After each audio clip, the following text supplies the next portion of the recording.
Video में हम लोग देख रहे होंगे कुछ टेस्ट पेपर्स के बारे में जो हम लोग ने फुल मॉक टेस्ट पढ़ा था और उसी की चीज़ों को आगे कैलकुलेट करेंगे कि किस तरीके से आपको करना होता है और क्या चीज़ें सही होती हैं।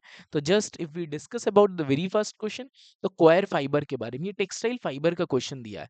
तो क्वायर फाइबर किस कैटेगरी में, नेचुरल सेल्यूलोसिक में किस में आता है? ये आता है फ्रूट फाइबर्स में। तो option B is the right answer. अच्छा, इसी के इसमें हम लोग पढ़ेंगे किस तरीके से, इसको रिवीजन में देखते चलेंगे कि साइड बाय साइड कौन-कौन सी चीज़ें भी इम्पोर्टेंट हो जाती हैं। तो ये जो है ये टाइप्स में ये क्लासिफिकेशन हर बार पेपर में आता है। तो आप इम्पोर्टेंट नोट कर लीजिएगा कि जितने भी क्लासिफिकेशन है 1 मार्क का क्वेश्चन ज़रूर आपको देखने को मिल रहा होता है। तो बास्ट फाइबर में आप बात करोगे तो बास्ट फाइबर्स के एग्ज़ाम्पल्स आप पढ़ लीजिए। कौन-कौन से होते हैं? Jute is a bast fibre अगर आप बात कर रहे हो। नेचुरल फाइबर में कौन-कौन से होते हैं? आप बात करते हो कॉटन की, कैपोक की बात कर रहे हैं। तो उसी में आपका जो मिनरल फाइबर है, मिनरल फाइबर के बारे में क्वेश्चन आता है। मिनरल फाइबर कौन-सा है? एस्बेस्टॉस होता है आपका मिनरल फाइबर। ठीक है? और उसी में सिंथेटिक फाइबर्स में आपके नायलॉन, नायलॉन 6 आते हैं। मेल्टिंग पॉइंट पूछ लेता है किसका कितना होता है, किसकी क्या प्रॉपर्टीज़ होती हैं, किसका कितना मॉइस्चर रीगेन होता है। अगर आप मॉइस्चर रीगेन की बात करोगे तो कॉटन का होता है 8.5%। अच्छा, अगर हम बात करते हैं नायलॉन 6 या नायलॉन 6 का, तो इसमें कितना मॉइस्चर रीगेन, कितना मेल्टिंग पॉइंट होता है 215 डिग्री सेल्सियस। नायलॉन 6 का 265 डिग्री सेल्सियस होता है। नायलॉन 6 का पॉलिएस्टर में कौन-सा ईस्टर ग्रुप प्रेजेंट होता है, ईस्टर ग्रुप की बात करते हैं। और अब ये सब जो होते हैं सिंथेटिक में आते हैं, सिंथेटिक में आते हैं। सिंथेटिक मतलब मैन मेड फाइबर्स। विस्कोस एक होता है, विस्कस को कहते हैं रीजेनरेटेड फाइबर, ठीक है ना? क्वायर फाइबर आपका फ्रूट फाइबर्स होते हैं। बेस्ट फाइबर आपने मिनरल फाइबर पढ़ लिया है।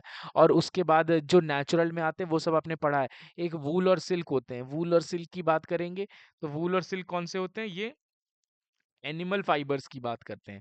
एनिमल तो सिल्क जो है किससे निकलता है आपका? सिल्क वर्म से सिल्क निकलता है। उसका पूरा एक सिल्क वर्म बस साइकिल होता है कि किस तरीके से सिल्क को एक क्रूएलिस्ट इंडस्ट्री बोलते हैं। क्रूएलिस्ट इंडस्ट्री में बोलते हैं इसलिए क्योंकि आप उसको कोकून को अंदर ही मार देते हो, उसके बाद आप उसको निकाल रहे होते हो। मतलब आप आप ज़िंदा कोकून को आप उसको बॉइलिंग वाटर में कर देते हो। बॉइलिंग वाटर में जब आप उबालते हो तो अंदर मर जाता है ताकि उसका एक फिलामेंट फॉर्म में। इसका एक क्वेश्चन आता है कि only fibre which is found in the filament form. Filament form में कौन सा फाइबर ओनली मिलता है? यही होता है सिल्क। इस तरीके से आपको रिवीजन करना होता है। किसका रिवीजन करना होता है? आप कोई भी टॉपिक को पढ़ोगे तो इस तरीके से रिवीजन करना होता है। सिल्क के बारे में एक चीज और बोलते हैं, इसको क्वीन ऑफ फाइबर्स भी बोल रहे होते हैं।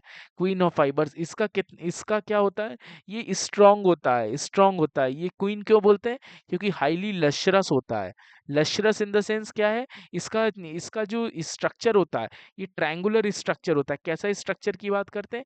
क्रॉस सेक्शनल स्ट्रक्चर की जब बात करते हैं ट्रायंगुलर, तो ट्रायंगुलर स्ट्रक्चर में होता क्या है कि आपका रिफ्लेक्शन अच्छा हो जाता है। जितना अच्छा रिफ्लेक्शन होगा उस उतना ही ज़्यादा आपका लश्यर होगा। लश्यर मतलब अगर आपका एक स्मूथ बिल्कुल अच्छे से रिफ्लेक्शन हो रहा है, उसका ओरिएंटेशन अच्छा होगा तो उसका जो है आपका लश्यर भी अच्छा होगा। अच्छा, ओरिएंटेशन की बात आई तो 2 चीज़ आती है। एक क्रिस्टलाइन होता है, एक एमॉर्फस होता है।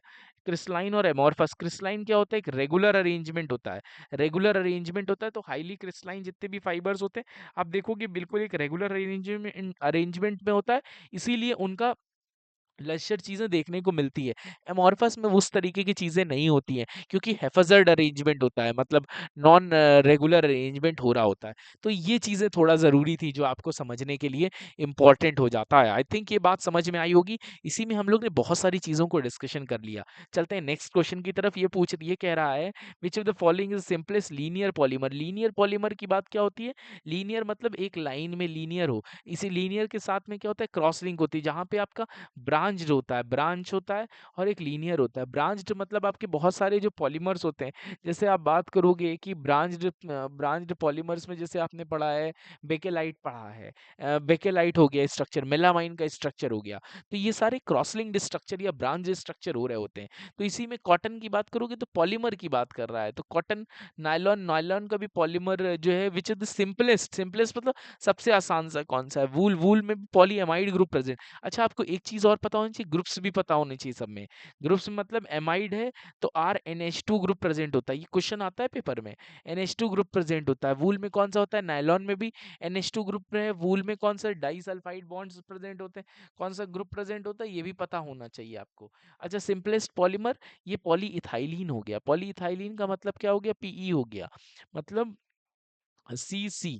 तो CH2 ये आपका सिंपलेस्ट हो गया polyethylene. Option D is the correct answer. Third कह रहा है which of the following fibres, which one is the most troubled fibre by static changes during the process. अच्छा, ये बात कर रहे हैं स्टैटिक चेंजेस नहीं है, स्टैटिक चार्जेस है।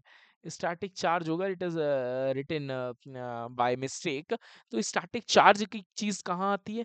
स्टैटिक चार्ज आप समझो, तो जो स्टैटिक चार्ज का जो फिनोमिना होता है, स्टैटिक चार्ज जनरेट कहाँ पे होता है?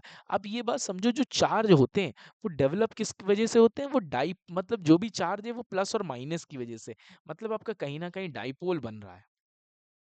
डाइपोल यहाँ पे बन रहा है, तो डाइपोल आपका बनेगा तब जब आपके उसमें स्ट्रक्चर में चार्ज होगा।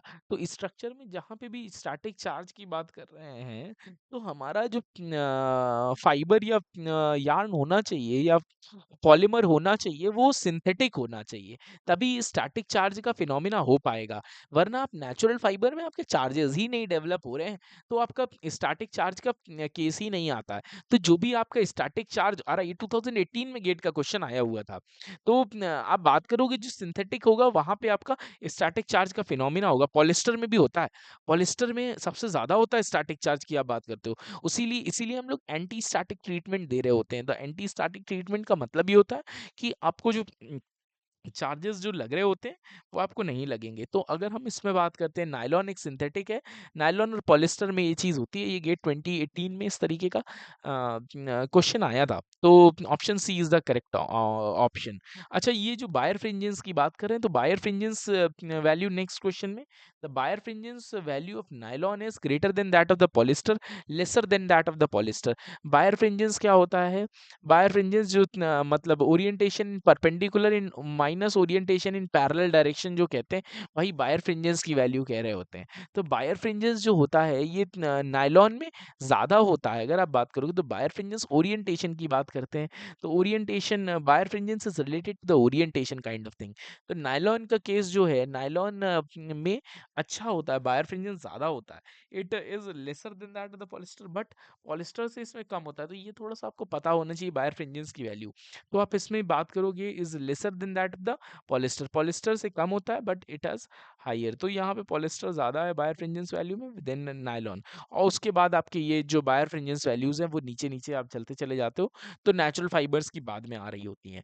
ये बात आपको पता होनी चाहिए।